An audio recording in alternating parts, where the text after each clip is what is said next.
En el capítulo de hoy voy a contaros el porqué de la importancia de la península de Crimea, por qué se la quiso quedar y por qué se la quedó el zar Vladimir Putin, y por qué la importancia también de su capital, de Sebastopol, donde se encuentra una de las flotas más importantes del mundo.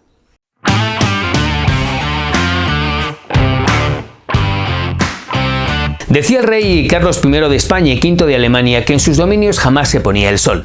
Algo parecido piensa Vladimir Putin, que es presidente de Rusia desde 1999 y pretende quedarse hasta el 2036.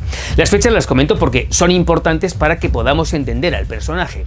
Putin ha prometido por activa y por pasiva devolver la grandeza a Rusia, algo así como seguir extendiendo sus tentáculos.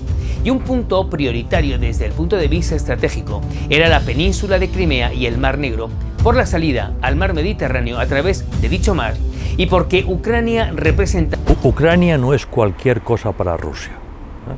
Es lo que llaman la pequeña Rusia y sobre todo Kiev es la capital histórica del mundo eslavo.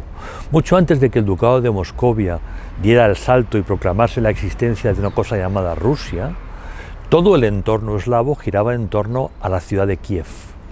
Kiev históricamente ha unido el Báltico con el Mar Negro, lo cual permitía, entre otras cosas, que los vikingos comerciaran con los árabes. Lo que llamamos el eje intermares, del Báltico al Mar Negro, son tierras bajas, son tierras ocupadas por eslavos o por magiares. Todo ese entorno es muy anterior a la creación de Rusia. Cuando Rusia se crea tras el hundimiento de Bizancio, tras la aparición del turco en Constantinopla, Moscú se proclama tercera Roma y asume un liderazgo de toda esa zona. Pero evidentemente para Moscú, Kiev no es solo una ciudad, no es solo la capital de Ucrania. Kiev es la capital histórica del mundo eslavo. Los anhelos de anexión de Ucrania por parte de Rusia se remontan casi desde la desintegración de la URSS. Rusia y Ucrania llevan años con invasiones parciales. En 1991 viví 4 meses en Ucrania y en una de sus múltiples amenazas de Rusia por quedarse con parte de ese país. 24 horas. El bombardeo ha sido tan incesante que ni los propios capitalinos recuerdan haber vivido semejante horror. Y es que la muerte estuvo tan cerca que han sido asesinadas 34 personas y 130 han resultado heridas como consecuencia de los bombardeos. Una auténtica lluvia de morteros, granadas y obuses. También durante la mañana y el mediodía el bombardeo ha continuado, pero no con la intensidad de la noche, absolutamente infernal y desenfrenada. Las consecuencias han sido estas que están ustedes viendo. Esta biblioteca fue uno de los símbolos de Sarajevo, uno de los edificios más antiguos. Ahora ha quedado totalmente carbonizada debido a la caída de los morteros. Estas que están viendo ustedes son algunas de las ingentes destrucciones que hemos tenido que vivir en las últimas 24 horas aquí en Sarajevo. Al menos 100 casas han sido muy seriamente dañadas. Durante los años 90 Ucrania se comprometió con Moscú en devolver todas las armas nucleares que había en su territorio. Como contraprestación, el entonces presidente ruso Boris Yeltsin se comprometió a respetar la soberanía y las fronteras de Ucrania. Con el tiempo, este compromiso desapareció.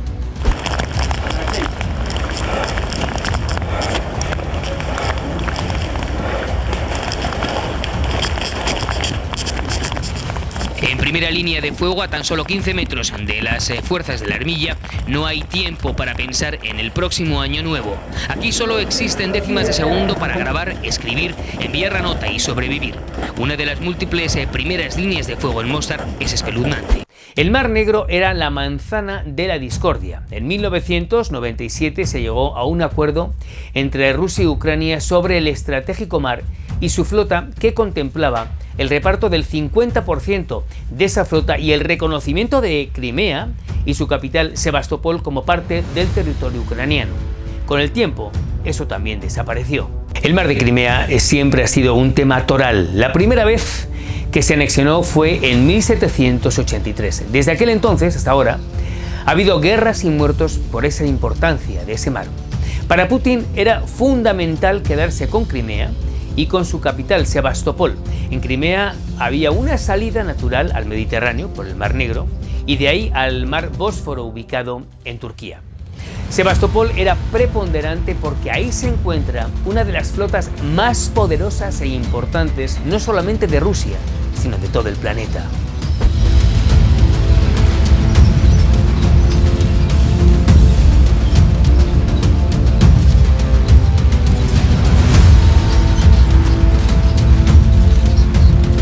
supuesto que ni la península de Crimea ni su capital, Sebastopol, volverían a ser ucranianas.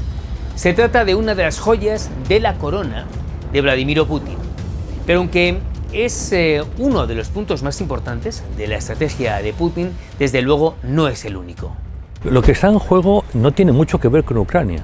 O sea, Putin está utilizando Ucrania para la negociación fundamental, que está muy clara porque Putin lo ha puesto por escrito. Lo que Putin ha dicho es: quiero negociar con Estados Unidos la retirada de Estados Unidos de Europa. Retirada que se tiene que dar en varios planos. Uno, retirar todo el armamento nuclear norteamericano de Europa. Dos, retirar las fuerzas norteamericanas de bases en estados que fueron parte de la Unión Soviética. Y tres, un compromiso claro de que la OTAN no va a continuar ampliándose en dirección este. Son los tres elementos que puso el primer día Putin sobre la mesa, y por lo tanto va a seguir utilizando Ucrania y quizá algún otro territorio sencillamente para dejar muy claro a los estados de Europa Occidental y a Estados Unidos que no tenemos los arrestos, la capacidad de detener su avance. Para mí es muy importante tu opinión. Déjame los comentarios que quieras y sobre todo dime qué más te interesa de la actualidad internacional. Además de abrazar la idea de que Crimea y Sebastopol le pertenecen, Putin negoció con Estados Unidos o intentó negociar con Estados Unidos y la Alianza Atlántica. Rusia se sintió presionada con los misiles y el armamento que se encuentran en suelo europeo y que miran hacia Moscú. Los países que antes hacían frontera con Rusia y que ahora pertenecen a la OTAN siguen siendo enemigos. Lo que Putin exige es la retirada del suelo europeo de las armas que miran hacia Moscú. Rusia se verá forzada a desplegar armas que puedan ser usadas no solo contra los territorios que nos amenazan directamente, sino contra los centros de decisión que están detrás de los sistemas de misiles que nos amenazan. Hay otra condición fundamental para Rusia. Si Vladimir Putin deja de sentirse amenazado, tal vez dejaría de ver Ucrania como ese león que va a comerse a su presa. No quiere decir que aunque llegaran a un acuerdo o no buscan la anexión, pero sí ayudaría a dejar a Ucrania en paz. Pero a pesar de la evidente debilidad de los aliados europeos y de Estados Unidos, no parece que vaya a haber una retirada del material bélico, o al menos de manera total.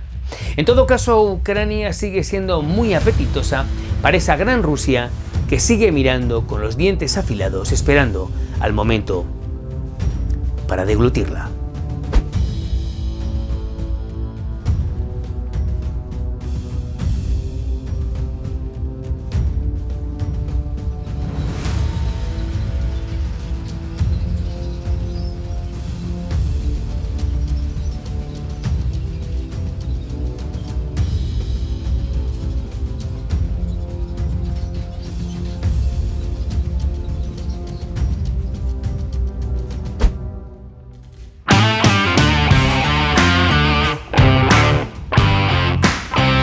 Recuerda que también puedes escuchar mi programa en Inbox, Spotify, Google Podcast y Apple Podcast en Alberto Peláez TV.